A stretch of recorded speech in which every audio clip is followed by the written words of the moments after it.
1927-yil 8-mart.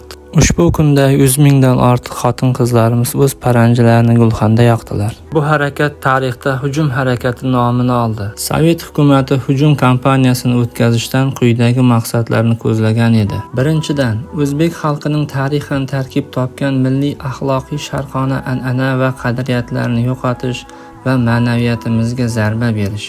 Ikkinchidan, xotin-qizlarni ozod qilish bahonasida sanoat korxonalari, kolxoz va sovxozlarda arzon garovda ishlaydigan qo'shimcha ishchi kuchlari sifatida ulardan foydalanish, amalda ularni sho'ro qullariga aylantirish edi. Bu harakat natijasida 1927-28 yillarda O'zbekistonda 2,5 mingdan ortiq faol xotin-qizlar qurbon bo'ldi.